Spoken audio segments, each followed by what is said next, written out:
leicht Wein betrunken. Okay, Aber niemand wird erfahren. I will translate that. In German. Yeah.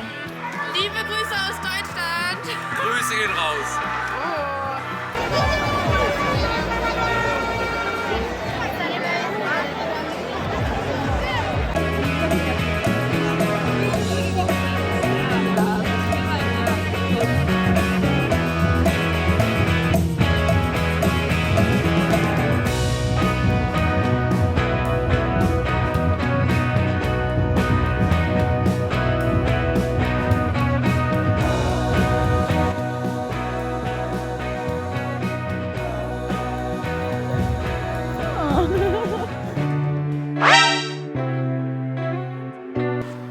I bought new shoes as well. I love those. Oh no. Oh.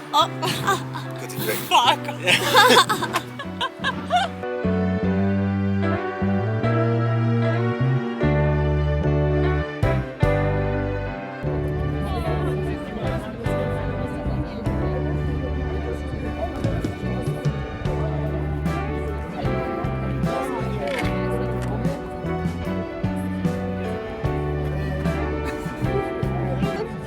That is not a good combination. I don't have water. That is not.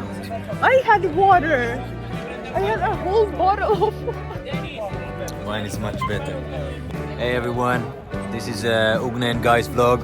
Welcome to day 22 of our vacation in Italy. We're now in Marino Wine Festival, having some wine and fun and absorbing the sun. You know it. Yes.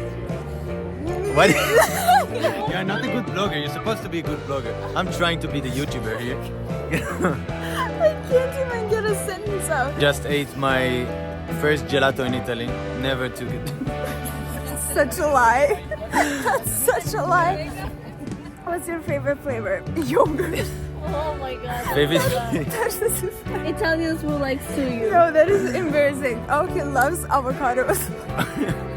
Guys, see you on the next vlog. See you on the next one. This week. Peace out. Isvikana.